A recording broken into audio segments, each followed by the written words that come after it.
ఆలస్యం చేయకుండా దేవుని వాక్యంలోనికి మనమందరం కూడా వెళ్దాము. ఈరోజు మరి యేసుక్రీస్తు వారు యెరూషలేముకి మరి వెళ్ళే క్రమంలో ఆయన ఒక గాడిద పిల్లని ఎక్కి, అలాగే ప్రజలందరూ కూడా హోసన్నా జయము, దావీదు కుమారునికి జయమని కేకలు వేస్తూ, వాళ్ళు బట్టలు పరిచి, వాళ్ళు ఖర్జూరపు మట్టలు పట్టుకొని ఆ రోజంతా కూడా మరి ఒక ఆనందం, ఒక సంతోషము ఆ పట్టణంలో మనకు కనపడుతుంది. అప్పుడు ఏం జరిగింది అన్నది చాలా త్వరగా మీకు చెప్పి మిమ్మల్ని పంపించేస్తాను. మనం అందరం కూడా లూకాసు వార్త దయచేసి 19వ అధ్యాయము 41వ వచనాన్ని మనమందరం కూడా చదువుకుందాం. లూకాసు వార్త 19వ అధ్యాయము 41వ వచనము. ఆయన పట్టణమునకు సమీపించినప్పుడు దానిని చూచి దాని విషయమై ఏడ్చి అని మనము చదువుకుంటున్నాము. ఇప్పుడు ఇక్కడ 4 విషయాలు. ఎప్పుడు కూడా వాక్యాన్ని చదువుతున్నప్పుడు వాక్యాన్ని డివైడ్ చేయాలి. ఇప్పుడు ఇక్కడ ఏంటంటే ఆయన అంటే ఎవరో మనకు తెలియాలి. రెండోది ఏమనుంది, పట్టణం అంటే ఏంటో మనకు తెలియాలి. సమీపించినప్పుడు అంటే ఎందుకు సమీపించాడో తెలియాలి. తర్వాత ఎందుకు ఏడ్చాడో తెలియాలి. ఈ 4 విషయాలు తెలుసుకొని మనమందరం కూడా ముగించుకుందాం. మొదటిగా ఆయన అంటే ఎవరో కాదు, ఆయన అంటే సాక్షాత్తు యేసుక్రీస్తు ప్రభుల వారు. ఆయన అంటే యేసుక్రీస్తు ప్రభుల వారు పట్టణమునకు సమీపించి, అంటే ఏ పట్టణము? ఏ పట్టణం అది? యెరూషలేము పట్టణమునకు సమీపించినప్పుడు దానిని చూచి దాని విషయమై ఏడ్చాడు అని మనము చదువుకుంటున్నాము. మరి ఇక్కడ మనం చూడగలిగితేనండి, యేసుక్రీస్తు వారు యెరూషలేము పట్టణానికి సమీపించి అని మనం చదువుకుంటున్నాము. అంతకుముందు ఎప్పుడు యేసుక్రీస్తు వారు యెరూషలేము పట్టణానికి రాలేదండి? వచ్చాడు. మరి మరలా యెరూషలేము పట్టణమునకు సమీపించి అని మనం ఎందుకు అక్కడ రాయించాడు అంటే, ఇది లాస్ట్ విజిట్. ఇది ఆ తర్వాత ఇది ఒక స్పెషల్, ఒక ప్రత్యేకమైన విజిట్ ఇది. ఎందుకంటే ఇక మరలా పట్టణములో యేసుక్రీస్తు వారు ఇక అడుగు పెట్టడు. కాబట్టి ఆయన పట్టణమునకు సమీపించినప్పుడు అంటే ఇక మరలా యెరూషలేము పట్టణములో యేసుక్రీస్తు వారు అడుగు పెట్టడు. అప్పటికి చాలాసార్లు వచ్చాడు, అంతకు ముందుకు చాలాసార్లు వచ్చినప్పటికీ ఇది తన జీవితంలో ఇక లాస్ట్ విజిట్ అన్నమాట. ఇక్కడ మనం చూడగలిగితే ఆయన అంటున్నాడు, పట్టణమునకు సమీపించి దాని విషయమై ఏడ్చి అంటే ఆయన హృదయ భారముతో ఈ మాట చెబుతున్నాడు. ఎందుకంటేనండి, మనం చూడగలిగితేనండి, ఇక లైఫ్లో ఆఖరి క్షణాల్లో ఆ మాటలు ఉంటాయే, అవి చాలా బాధాకరంగా ఉంటాయి. ఇక చివరి కొన్ని క్షణాల్లో ఇక చనిపోతాడు అన్న వ్యక్తి ఆ మాట్లాడే మాటలు ఎలా ఉంటాయి మీరు ఆలోచించండి. ఎందుకంటే బ్రతకాలని ఆశ ఉన్నా, పిల్లల భవిష్యత్తు ఎలాగని ఆలోచిస్తున్నా బ్రతకలేని పరిస్థితి. అందుకేనండి ఇక ఆ లాస్ట్ అన్నమాట, ఇక యేసుక్రీస్తు వారు ఆ పట్టణములో ప్రవేశింపడు. ఇక ఇలాంటి సందర్భమే బైబిల్లో ఒకటి ఉంది, మీరు చూడగలిగితే అందరం కూడా అపోస్తుల కార్యములు 20వ అధ్యాయము, అపోస్తుల కార్యములు 20వ అధ్యాయము 31వ వచనాన్ని మనమందరం కూడా చదువుకుందాం. 31 చదవమ్మా. కావున నేను 3 సంవత్సరములు రాత్రి పగళ్ళు కన్నీళ్లు విడుచు ప్రతి మనుషునికి మానక బుద్ధి చెప్పి తినని మీరు జ్ఞాపకము చేసుకొని మెలకువగా ఉండుడి. ఇక్కడ అంటున్నాడు, 3 సంవత్సరములు రాత్రింబగలు కన్నీళ్లు విడిచాడట పౌలు గారు. ఎవరి కోసమో? ఎవరి కోసమో? భార్య పిల్లల కోసమా? బంధువుల కోసమా? ఎందుకంటే పౌలు గారికి మ్యారేజ్ కాలేదు. మరి ఎవరి కోసమో ఆయన 3 సంవత్సరములు రాత్రింబవళ్ళు ఆయన కన్నీళ్లు విడిచాడంటే ఎవరి కోసం అంటే సంఘము కోసము కన్నీళ్లు కార్చాడు పౌలు గారు. ఏ సంఘము కోసమో? 25వ వచనము మనం చదవగలిగితే 25వ వచనాన్ని మనం చదువుదామండి. ఇదిగో దేవుని రాజ్యము గురించి ప్రకటించుచు నేను మీ మధ్య సంచరించుచుంటిని. మీలో ఎవరును ఇక మీదట నా ముఖము చూడరని మీకు ఇప్పుడు తెలియను. పౌలు గారు అంటున్నారు ఇక మీదట మీరు నా ముఖము చూడరు. అంటే మీరు ఆలోచన చేయగలిగితే పౌలు గారిని అసహించుకున్నా, పౌలు గారిని బాధ పెట్టినా, పౌలు గారిని దూషించినా 3 సంవత్సరములు కన్నీటితో ఒక సంఘానికి ఆయన ఇదిగో వాక్యం బోధించాడట. ఇక ఆ చివరి క్షణాల్లోనండి ఇక నేను మరలా మిమ్మల్ని చూడను అని ఏం చేశాడంటే ఏ సంఘపు పెద్దలను ఆయన పిలిపించాడో మీరు చూడగలిగితే అందరం కూడా దయచేసి 17వ వచనాన్ని మనం చదువుకుందాం. 17వ వచనం చదువుకుందాం. మిలేతు నుండి ఎఫెసునకు వర్తమానము పంపి సంఘపు పెద్దలను పిలిపించెను. వారు తన యొద్దకు వచ్చినప్పుడు వారితో అంటే ఇక ఎఫెసులో ఉన్న సంఘపు పెద్దలను పిలిపించుకున్నాడు. నేను మానక 3 సంవత్సరములు రాత్రింబగళ్ళు మీకు బుద్ధి చెప్పాను, వాక్యము చెప్పాను, నేను కన్నీళ్లు కార్చాను అని వాళ్ళకు చెబుతున్నాడు. ఎందుకంటే ఇక చివరి చూపుగా వాళ్ళను చూద్దామని పౌలు గారు పిలిపించారు. ఎందుకంటేనండి ఇక ఆ లాస్ట్ స్టేజ్లో ఉన్నప్పుడు ఆ మాట్లాడే మాటలు ఎంత బాధాకరంగా ఉంటాయో మనందరికీ తెలుసు. యేసుక్రీస్తు వారు కూడా యేసుక్రీస్తు వారు కూడా మనం ఆలోచన చేయగలిగితే ఆ పట్టణానికి మరి ప్రవేశించాడు. యెరూషలేము పట్టణానికి ఆయన సమీపించాడు. మనం చూడగలిగితేనండి ఇక పస్కా పండుగ రోజు యేసుక్రీస్తు వారు సిలువకేశారు. ఆ పస్కా పండుగకు ముందొచ్చే ఆదివారమే యేసుక్రీస్తు వారు ఒక గాడిద పిల్ల ఎక్కి దావీదు కుమారునికి జయము జయము అని ఇదిగో వస్త్రములు పరిచి కేకలు వేశారు. ఎవరైనా తివాచి పరుస్తారు, రెడ్ కలర్ కార్పెటో గ్రీన్ కలర్ కార్పెటో పరుస్తారు, కానీ ప్రజలు వస్త్రములు పరిచారు. మరలా అందరం కూడా అక్కడికి వెళ్దాము. మరలా దయచేసి లూకాసు వార్త 19వ అధ్యాయము 41వ వచనము. ఆయన పట్టణమునకు సమీపించినప్పుడు ఇక్కడ మనం ఆలోచన చేయగలిగితే ఇక్కడ పట్టణమునకు సమీపించినప్పుడు అంటే ఇంతకీ పట్టణము అంటే ఆ రోజు ఏ పట్టణం అండి? ఏ పట్టణమమ్మా? యెరూషలేము పట్టణానికి యేసుక్రీస్తు వారు ఆయన సమీపించాడు. మరి ఈరోజు పట్టణం అంటే ఏంటి? అందుకే అంటాం కదమ్మా, దేశం అంటే మట్టి కాదోయ్, దేశం అంటే మనుషులను చూసి ఏడ్చాడు ఆయన. పట్టణాన్ని చూసి ఏడవటం అంటే పట్టణాన్ని చూసి ఏడవటం కాదు, పట్టణములో నివసిస్తున్న మనుషులను చూసి ఏడ్చాడు. అందుకే పట్టణము అంటే పట్టణం అంటే మనుషులు అని. మరల ఇక్కడికి వద్దాం. సామెతల గ్రంథం అందరం కూడా సామెతల గ్రంథము 25వ అధ్యాయము 28వ వచనాన్ని అందరం చదువుకుందాం. 25, 28 చదవము. 25వ అధ్యాయము 28వ వచనం ఇంతకుముందు మీరు చదివిందాం. ప్రాకారము లేక పాడైన పురము ఎంతో అని చెబుతూ వెంటనే ఏమన్నాడు అంటే తన మనస్సును అణుచుకొనలేనివాడు అంతే. అంటే ఇక్కడ ఏమంటున్నాడు అంటే ఇదిగో ఒక పట్టణానికి ప్రాకారము లేకపోతే అది ఎలా పాడవుతుందో అలాగే నీ మనస్సును నువ్వు అణుచుకోకపోతే నీ జీవితం పాడవుతుంది అంటున్నాడు. ఏమంటున్నాడంటే నీ మనస్సు కూడా ప్రాకారము లాంటిదే, అది కంట్రోల్లో లేకపోతే నీ మనస్సు పాడవుతుంది, నీ జీవితమే పాడైపోతుంది అంటున్నాడు. అంటే ఇప్పుడు పట్టణం అంటే ఎవరన్నమాట?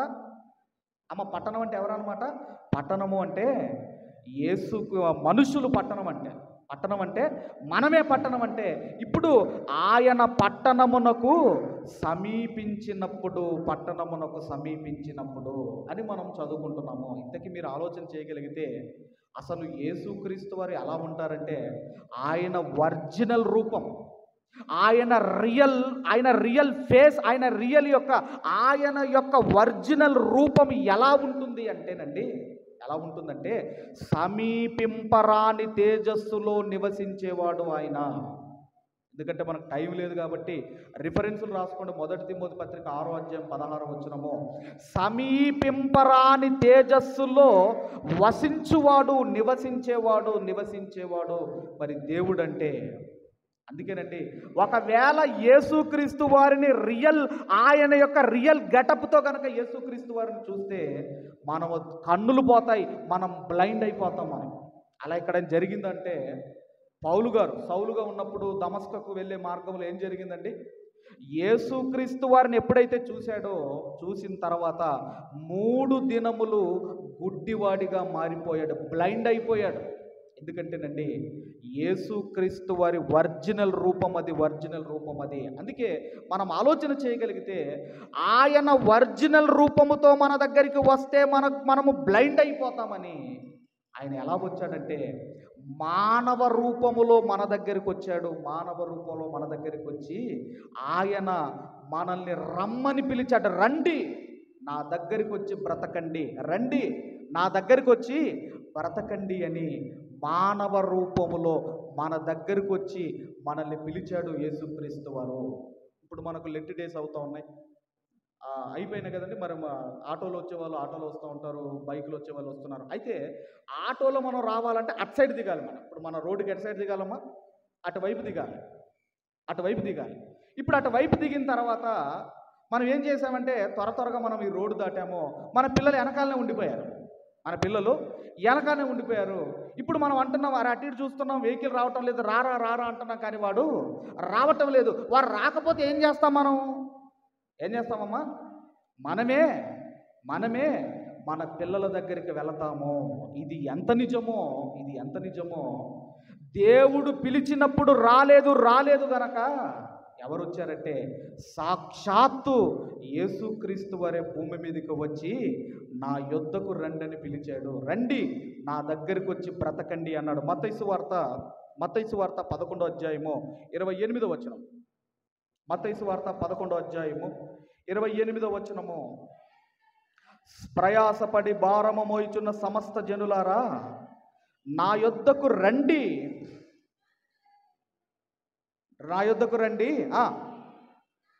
నేను మీకు విశ్రాంతి కలగజేతును. లోకం వైపు వెళ్ళకండి, చచ్చిపోతారు మీరు. లోకం వైపు వెళ్ళకండి, మరణిస్తారు మీరు. నా వైపు రండి అన్నాడు. రండి నా వైపు. యెషయా గ్రంథము 55వ అధ్యాయం 1వ వచనం కూడా చదువుకుందాము. యెషయా గ్రంథం 55వ అధ్యాయం 1వ వచనం చదువుకుందాము. తప్పికొనిన వారలారా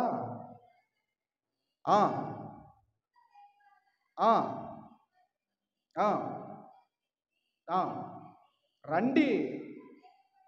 చాలమ్మా, ఏమంటున్నాడంటే రండి నా యొద్దకు రండి, మీరు బ్రతికిపోతారు. నా యొద్దకు రండి, మీరు బ్రతికిపోతారు. మరి బైబిల్ గ్రంథంలో దేవుడు ఒక పెళ్లి విందు ఏర్పాటు చేశాడు కదండి. ఒక విందు ఏర్పాటు చేసినప్పుడు అందరినీ పిలిచాడు. రండి, మీరు రండి, ఆ విందులో మీరు పాలు పొందండి అంటే ఏం చెప్పారంటే రాకపోగా నెపములు చెప్పారు. ఏమని నెపములు చెప్పారు? ఇంతకు నెపములు అంటే అర్థం ఏంటంటేనండి అబద్ధాన్ని అందంగా చెప్పటమే నెపము అంటారు. ఇంతకు ఏమని చెప్పారు? అదే లూకాసు వార్త 14వ అధ్యాయము 15వ వచనం నుండి త్వరగా చదవండి అమ్మా. భోజన పంక్తిని కూర్చుండు వారిలో ఒకడు ఈ మాటలు విని దేవుని రాజ్యములో భోజనము చేయువాడు ధన్యుడని వారితో చెప్పగా, ఒక మనుషుడు గొప్ప విందు చేయించి అనేకులను పిలిచెను.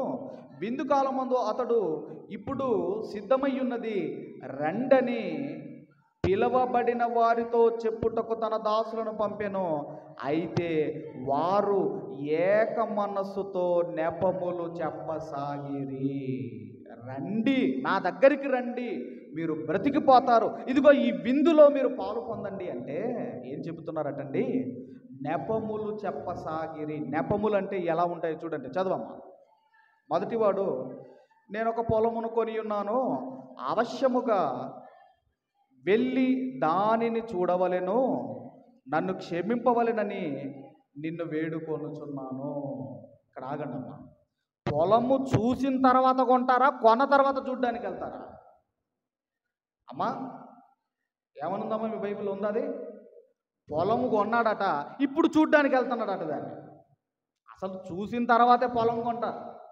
అంటే దీన్ని ఏమంటారంటే నెపములు, అబద్ధాన్ని అందంగా చెప్తాం. రెండో వాడు చూడండి ఏం చెప్పాడు.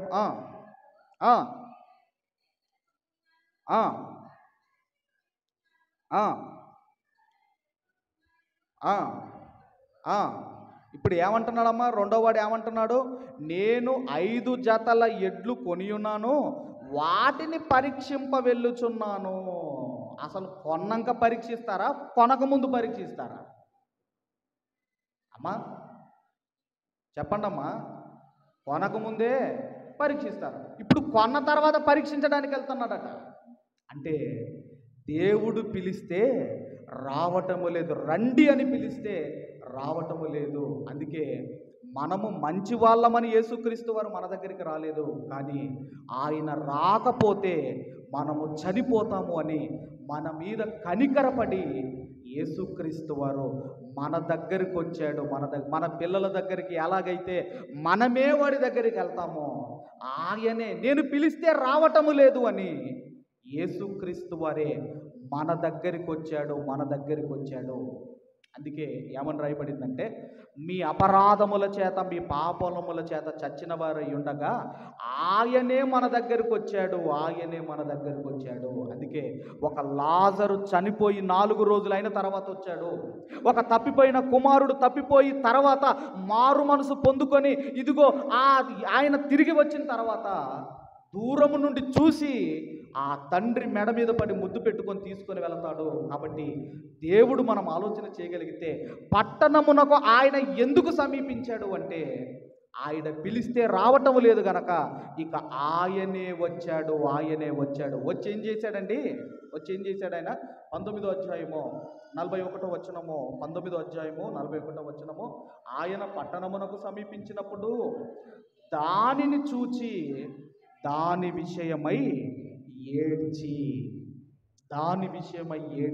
మరి బైబిల్ మనం చూడగలిగితే బైబిల్ గ్రంథంలో కొంతమంది భక్తులు ఏడ్చారు. ఏ కారణంతో కొంతమంది భక్తులు ఏడ్చారో త్వరగా మీరు చూడగలిగితే, ముందుగా రాజుల 2వ గ్రంథము, అందరం కూడా రాజుల 2వ గ్రంథము 8వ అధ్యాయము, రాజుల 2వ గ్రంథము 8వ అధ్యాయము 7వ వచనము నుండి త్వరగా కొన్ని వచనాలు మనం చదువుకుందాం. చదవమ్మా. ఎలీషా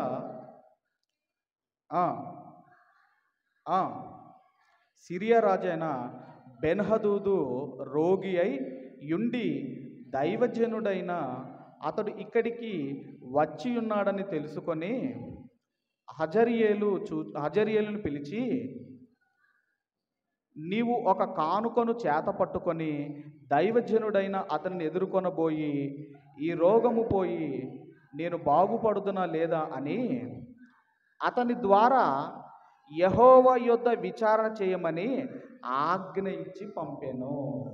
సిరియా రాజు ఏం చేశాడంటే, బెన్హదద్ అనే ఆయన ఈ యొక్క అజర్యేలును పిలిచి, నేను బాగుపడతానా లేదంటే నేను చనిపోతానా, వెళ్ళి ఆ ప్రవక్తను ఒకసారి అడిగి రమ్మని పంపిస్తేనండి, అప్పుడు ఏం జరిగిందని మనం చూడగలిగి, ఇదంతా మీరు చదువుకుంటూ రాగలిగితేనండి డైరెక్ట్ 12వ వచనాన్ని మనం చదువుదాం. 12వ వచనం, అజర్యేలు, నా ఏలినవాడవైన నీవు కన్నీళ్లు రాల్చెదవేమని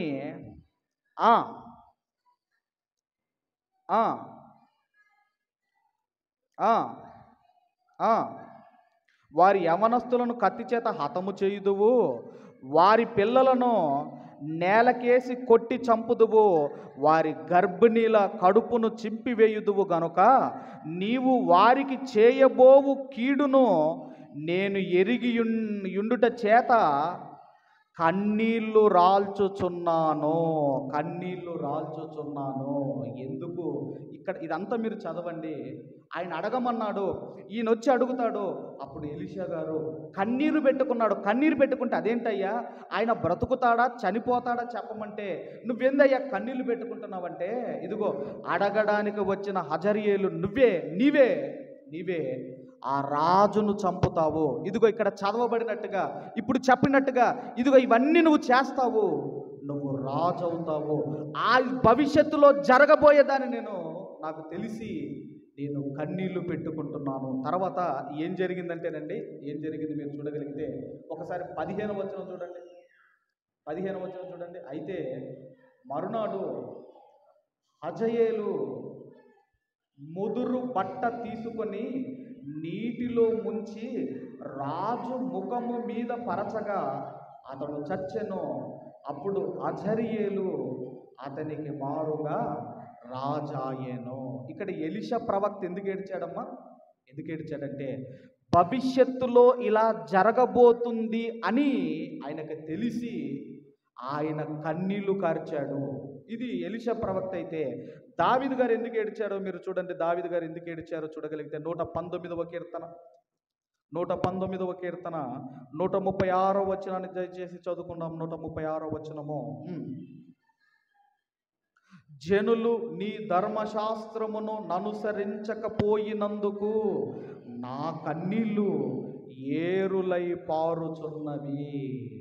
అంటే ప్రజలు నీ ధర్మశాస్త్రము పాటించటం లేదయ్యా అని ఆయన కూడా కన్నీళ్లు కారుస్తున్నాడు. అలాగే ఇర్మియా గారు కూడా మీరు చూడగలిగితే ఇర్మియా గ్రంథం 13వ అధ్యాయము 17వ వచనాన్ని చదువుకుందాం. అయినను మీరు ఆ మాట విననొల్లని ఎడల మీ గర్వమును బట్టి నేను చాటున ఏడ్చుదును. యెహోవా మంద చెరపట్టబడినందున నా నేత్రములు బహుగా వలపోయుచు కన్నీళ్లు విడుచుచు ఉండును. ఇక్కడ మనం ఆలోచన చేయగలిగితే దేవుడు తన మాట వినకపోతే ఆయన కూడా ఏడుస్తాడట. ఎందుకు వినటం లేదంటే మీ గర్వమును బట్టి నా మాట మీరు వినటం లేదు. మీ గర్వమును బట్టి అంటున్నాడు. ఎందుకంటేనండి నాశనానికి ముందు గర్వము నడుచును అన్నాడు. ఇర్మియా గారు కూడా కన్నీళ్లు కారుస్తున్నాడు. ఇప్పుడు మనం ఆలోచన చేయగలిగితే యేసుక్రీస్తు వారు పట్టణమునకు సమీపించి ఆయన ఎందుకు ఏడ్చాడు? ఆయన ఎందుకు ఏడ్చాడంటే యెరూషలేము అది చాలా బ్యూటిఫుల్ సిటీ. యెరూషలేం అనేది అది సౌందర్యము గల పట్టణము. యెరూషలేం అనేది ఆ సౌందర్య కలిగిన పట్టణము ఏం కాబోతుందంటే భయంకరమైన దినములు రాబోతున్నాయి. ఎలాంటి దినములంటే దేవుని మందిరము, యెరూషలేములో ఉన్న దేవుని మందిరములో ఒక పందిని వధించి రక్తమును ప్రోక్షించే దినములు రాబోతున్నాయి. యెరూషలేము మందిరమును, దేవాలయమును అపవిత్రపరిచే రోజులు రాబోతున్నాయి. భయంకరమైన దినములు రాబోతున్నాయి అని యేసుక్రీస్తు వారు ఆ పట్టణము విషయమై ఏడ్చాడు. రండి, నా దగ్గరికి రండి, మీరు బ్రతుకుతారు, మీరు కాపాడబడతారు, రండి అని ఆయన ఎన్నో మార్లు చేతులు చాపాడట. మత్తయి సువార్త, ఇంతకుముందు మనం చదివిన మత్తయి సువార్త దయచేసి 23వ అధ్యాయము, మత్తయి సువార్త 23వ అధ్యాయం దయచేసి 37వ వచనము నుండి చదువుకుందాము. యెరూషలేమా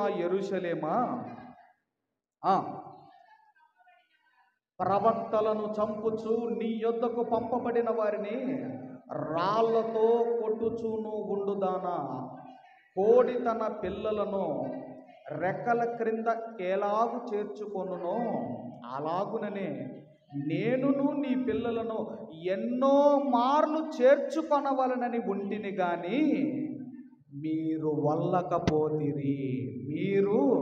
వల్లకపోతిరి. ఎందుకండి రాలేదు దేవుని చేతుల క్రిందికి? ఎందుకు రాలేదు తెలుసా అండి ఇశ్రాయేలుకి? ఇదిగో నీ దగ్గరకు వస్తే అన్ని రిస్ట్రిక్షన్సే. మీ దగ్గరికి వస్తే అన్నీ కూడా ఇదిగో అది చేయొద్దంటారు, ఇది చేయొద్దంటారు అని ఇశ్రాయేలు ప్రజలు రాలేదటండి. ఆ మాట మనం ఇంతకుముందు మిస్ అయ్యామో. అది ఇర్మియా గ్రంథంలో ఒక మాట ఉంటుంది చూడండి అమ్మా. ఇర్మియా గ్రంథం 2వ అధ్యాయమో ఒకసారి చూడండి. ఇర్మియా గ్రంథం 2వ అధ్యాయమో 31వ వచనంలో మాట ఉంటుంది చూడండి ఒకసారి దయచేసి. మళ్ళీ ఇక్కడికి వద్దాం దయచేసి. ఇర్మియా గ్రంథం 2వ అధ్యాయమో చదవమ్మా 31వ వచనం. ఈ తరం వారలారా, యెహోవా సెలవిచ్చిన మాట లక్ష్య పెట్టుడి. నేను ఇశ్రాయేలులకు అరణ్యము వలెనైతినా, గాఢాంధకార దేశమునైతినా, మేము స్వేచ్ఛగా తిడుగులాడు వారమైతిమి. ఇకను నీ యొద్దకు రామని నా ప్రజలు ఎలా చెప్పుచున్నారు. నీ దగ్గరకు వస్తే మాకు స్వేచ్ఛ ఉండదు, నీ దగ్గరకు వస్తే మాకు స్వాతంత్రం ఉండదు. అందుకేనండి దేవుడు ఎన్నో మార్లు ఆయన తన రెక్కల క్రిందికి చేర్చుకోవాలనుకున్నా వీళ్ళు ఏమన్నారు అంటే, మేము రాము, మాకేం కావాలంటే మాకు స్వేచ్ఛ కావాలి, మాకు స్వేచ్ఛ కావాలి, మాకు స్వాతంత్రం కావాలి, మేము స్వేచ్ఛాపరులము, నువ్వు చెప్పింది మేము వినము, నీవు చెప్పింది మేము వినము. అందుకే ఇప్పుడు మరలా మాట చదవండి. మత్తయి సువార్త 23వ అధ్యాయంలో తర్వాత కంటిన్యూ చేయండి. అది 23వ అధ్యాయము 38వ వచనం. ఇదిగో మీ ఇల్లు విడవబడి ఉన్నది, ఇది మొదలుకొని ప్రభువు పేరిట వచ్చువాడు స్తుతించబడును గాక అని మీరు చెప్పు వరకు నన్ను చూడరని మీతో చెప్పుచున్నాను. ఎందుకంటే దేవుడు చెప్పినప్పుడు, దేవుడు పిలిచినప్పుడు రాలేదు. ఆయన ఎందుకు ఏడుస్తున్నాడు అంటే, భవిష్యత్తులో యెరూషలేము మీద ఒక భయంకరమైన ప్రమాదం రాబోతుంది, ఉగ్రత రాబోతుంది.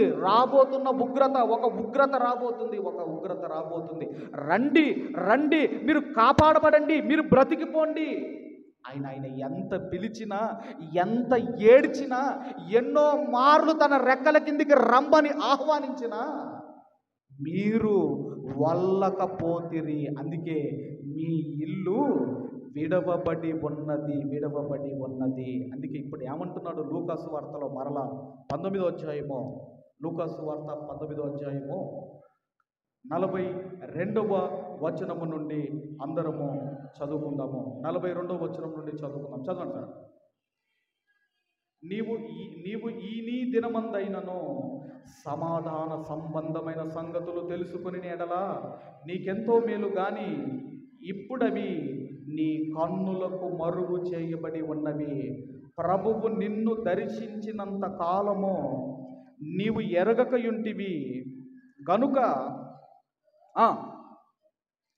నీ శత్రువులు నీ చుట్టూ గట్టు కట్టి ముట్టడి వేసి అన్ని ప్రక్కలను నిన్ను అరికట్టి నీలోనున్న నీ పిల్లలతో కూడా నిన్ను నేలన కలిపి నీలో రాతి మీద రాయి నిలిచి ఉండని దినములు వచ్చుచున్నవని చెప్పాను. యేసుక్రీస్తు వారు 3.5 సంవత్సరములు ఆయన మరి భూమి మీద బ్రతికితే, అదే 33.5 సంవత్సరములు ఆయన భూమి మీద బ్రతికితే ఈ యొక్క ఉగ్రత, ఈ యొక్క ప్రమాదము ఎప్పుడు వచ్చిందన్నప్పుడు క్రీస్తు శకం 70లో రోమన్ చక్రవర్తి టైటస్ అనేవాడు ఏం చేశాడంటే, ఆ పట్టణమునంతా కూడా చుట్టుముట్టాడు, గట్టు కట్టాడు. ఆ తర్వాత పట్టణమును మొత్తం తగలబెట్టేశాడు, పట్టణమును మొత్తం నాశనం చేసేసాడు. యూదులను దొరికినట్టే మొత్తం కూడానండి అందరిని కూడా చంపేశాడు. అందుకే మనం ఆలోచన చేయగలిగితే ఈ ప్రమాదం రాబోతుంది, ఈ ఉగ్రత రాబోతుంది, రండి నా రెక్కల కిందికి రండి అంటే రాలేదు. అందుకేనండి ప్రమాదం వచ్చిన తర్వాత అయినా తెలుస్తుంది. ఎందుకంటే చెబితే విననప్పుడు మనం ఏం చేస్తామండి? ఇప్పుడు మన పిల్లలు ఉన్నారు, మన పిల్లలు మన మాట వినకపోతే మనకెంత బాధ అనిపిస్తుందండి? బాధపడతామా? అయ్యో నా పిల్లలు నా మాట వినటం. అలాగని మన పిల్లలు మన మాట వినటం లేదు కదా, వాడికే తెలిసి వస్తుంది లేని మనం పట్టించుకోకుండా మనం ఉండం కదా. ఎందుకంటే ఒకవేళ వాడిని పట్టించుకోకుండా ఉంటే వాని జీవితం పాడవుతుంది, వాడు మనకు అవమానాన్ని తీసుకొస్తాడని వానికి చెబుతాం మనము, లేదా అలా వెళ్ళకూడదని మనం చెబుతాము. దేవుడు కూడానండి ఆయనే వచ్చాడు, ఒక ప్రమాదం రాబోతుంది. యేసుక్రీస్తు వారు వెళ్ళిపోయిన సుమారుగా 37 సంవత్సరాలు 36 సంవత్సరాలకు భయంకరమైన ఉగ్రత యెరూషలేము పట్టణం మీదకి వచ్చింది. అందుకే అన్నాడు, ఏమంటున్నాడు అంటే, ఇదిగో ప్రభువు నిన్ను దర్శించిన కాలము నీవు ఎరగకుంటివి, కనీసము నీవు నీ దినమందైనను సమాధాన సంబంధమైన సంగతులు తెలుసుకొని ఎడల నీకు ఎంతో మేలు. ఆయన ఏడ్చింది ఆయన కోసం కాదండి, ఆయన స్వార్థం కోసం కాదు, ప్రపంచ మానవాళి రక్షణ కొరకు యేసుక్రీస్తు వారు ఏడ్చేది. ఎందుకంటే భవిష్యత్తులో ఇదిగో భయంకరమైన వధ జరగబోతుంది, రక్తం ఏరులై పారబోతుంది, పట్టణం తగలబడబోతుంది. ఆ టైటస్ అనేవాడు ఆడు మొత్తం సజీవ దహనం చేయబోతున్నాడు. మీరు రండి అంటే ఇశ్రాయేలు ప్రజలు రాలేదు. అందుకే కీర్తన గ్రంథంలో ఆయన మాట్లాడుతూ ఏమని మాట్లాడుతున్నాడు మనం చూడగలిగితే, కీర్తన గ్రంథము 81వ కీర్తన, కీర్తన గ్రంథము 81వ కీర్తన, దయచేసి 81వ కీర్తన 13వ వచనాన్ని అందరము చదువుకుందాము. 13వ వచనాన్ని అందరము చదువు. 81:13 చదువు. అయ్యో నా ప్రజలు నా మాట వినిన ఎడల, ఇశ్రాయేలు నా మార్గము అనుసరించిన ఎడల ఎంత మేలు. నా మాట వింటే ఇశ్రాయేలు నీకు మేలు, నా మాట వింటే నీకు మేలు. 8వ వచనం కూడా చూడండి, ఏమన్నాడు 8వ వచనం కూడా చూడండి. అదే అధ్యాయము 8వ వచనం కూడా చూడండి. నా ప్రజలారా ఆలకించుడి,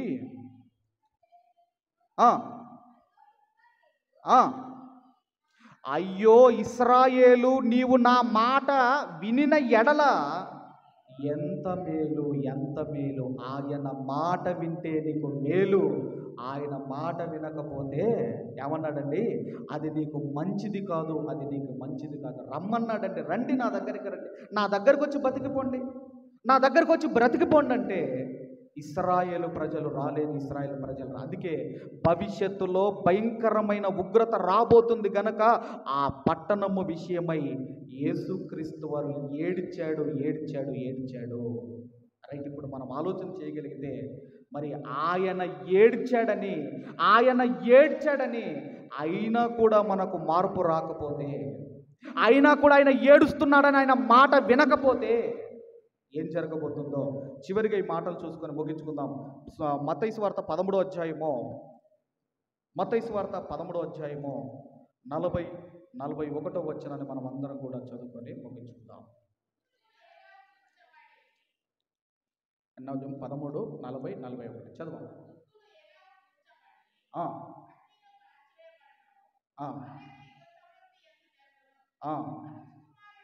మనుష్య కుమారుడు తన దూతలను పంపును,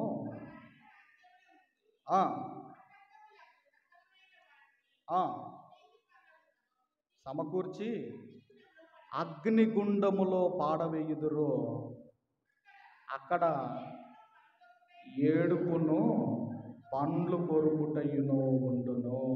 ఆ రోజు మనం ఆలోచన చేయగలిగితే యేసుక్రీస్తు వారి మాటలు ఏడుస్తూ ఆయన చెప్పినా కూడా ఆ రోజు మరి దేవుని ప్రజలు ఆయన మాటను వినలేదు. ఇప్పుడు మనం ఆలోచన చేయగలిగితే ఆయన పట్టణానికి సమీపించి ఏడ్చాడు. ఈరోజు మనము ఆయన రెండవ రాకడ సమీపముగా ఉంది. ఇప్పుడు ఆయన ఏడవడానికి రావటం లేదు. ఆయన మాట వినని వారు ఏం కాబోతున్నారు అంటే ఏడవబోతున్నారు. యేసుక్రీస్తు వారు ఎన్ని రోజులు ఏడ్చాడని ఉందమ్మా బైబిల్ గ్రంథంలో? మనం లెంట్ డేస్లో విన్నాం కదా, ఎబ్రి పత్రిక 5:7 ఏమనుంది? శరీరధారి అయ్యున్న దినములలో ఆయన కన్నీళ్లతోనూ, అంటే ఎన్ని రోజులైతే భూమి మీద ఆయన శరీరధారిగా ఉన్నాడో అన్ని దినములు మనుషుల కొరకు యేసుక్రీస్తు వారు ఏడ్చాడు. ఆయన ఏడ్చాడు, ఆయన మాట వినక, ఆయన మాట పట్టించుకోకపోతే. అందుకే అంటున్నాడు ఇక్కడ, ఎవరు అంటున్నారమ్మా? గురుగులు అన్నాడు 40 వచనం కదమ్మా. గురుగులు ఎలాగూ కూర్చబడి అగ్నిలో కాల్చివేయబడునో అలాగే యుగ సమాప్తి యందు జరుగును. ఈ గురుగులంటే ఎవరో కాదండి. గురుగులంటే దేవుని మాట వినని వారే, దేవుని మాటను పట్టించుకొనని వారే ఈ గురుగులు. కాబట్టి ఆయన మాట వినలేదు గనక, ఆయన అంటున్నాడు, ఏడుపును పండ్లు కొరుకుటయు. ఆయన కన్నీటితో చెప్పాడు, ఆయన ఏడ్చి చెప్పాడు నా మాట వినండి అని. ఆయన మాట పట్టించుకోలేదు గనక ఏడుపును పండ్లు కొరుకుటయు. భూమి మీద ఎన్నో పనులు ఉంటాయి. మనకు భూమి మీద ఎన్నో పనులు ఉంటాయి అంటారు. 190 పనులు ఉన్నాయి అంటారు. భూమి మీద ఎన్నో పనులు ఉన్నాయి. కానీ ఆ నరకానికి వెళ్ళిన తర్వాత రెండు పనులు. ఒకటి పండ్లు కొరకటము, రెండవది ఏడవటం. అయితే ఈ డ్యూటీ అయిపోగానే ఆ డ్యూటీ అయిపోగానే ఈ డ్యూటీ. కాబట్టి ఎందుకు మనం ఆలోచన చేయగలిగితే, ఆయన మాట వినకపోతే ఇదిగో ఏడ్చి ఇదిగో పండ్లు కొరికే లోకానికి వెళతాము. ఆయన మాట వింటే మనమందరము కూడా నెమ్మది పొందే స్థలమైన దేవుడున్న లోకమైన పరలోకానికి వెళతాం మనమందరం కూడా. కాబట్టి ఆయన ఏడుస్తూ చెబుతున్నాడు ఈరోజు, నా మాట వినండి, ఒక ప్రమాదం పొంచి ఉంది. ఆ రోజు వాళ్ళకు క్రీస్తు శకం 70లో ప్రమాదం పొంచి ఉంది. ఈరోజు కన్ను మూయగానే అగ్నిగుండం అనే ప్రమాదం పొంచి ఉంది. నా మాట వినండి, రండి నా దగ్గరికి, టైం వేస్ట్ చేసుకోకండి. ఎందుకంటే ఏ రోజు ఏమి జరుగుతుందో ఏం చెప్పగలం, మీరు ఆలోచించండి. కాబట్టి నా దగ్గరకు వచ్చి నా మాట విని జీవములోనికి ప్రవేశిస్తారో, నా మాట వినక ఏడ్చి మీరు పండ్లు కొరికే పనిలోనికి మీరు వెళ్ళిపోతారో, నిర్ణయాన్ని దేవుడు మనకే విడిచిపెడుతూ, అందుకే ఆయన పట్టణమునకు సమీపించి దాని విషయమై ఏడ్చి అని మనం చదువుకుంటున్నాము. మనం ఆయన దగ్గరికి రావటం లేదు కనుక ఆయనే మన దగ్గరకు వచ్చాడు. ఆయన ఏడ్చి చెప్పాడు, ఇంకా నీకు మార్పు రాకపోయినా, ఇంకా మన జీవితంలో ఒక పరివర్తన రాకపోతే ఏడిచే ఈ పండ్లు కొరికే లోకానికి మనం వెళతాము. కాబట్టి మారుదాము, మన జీవితాన్ని మార్చుకుందాము. దేవుడి మాటలు మన హృదయాల్లో ఫలింపజేయును కాక. ఆమేన్. మంచిది. మరి ఈ వాక్కులు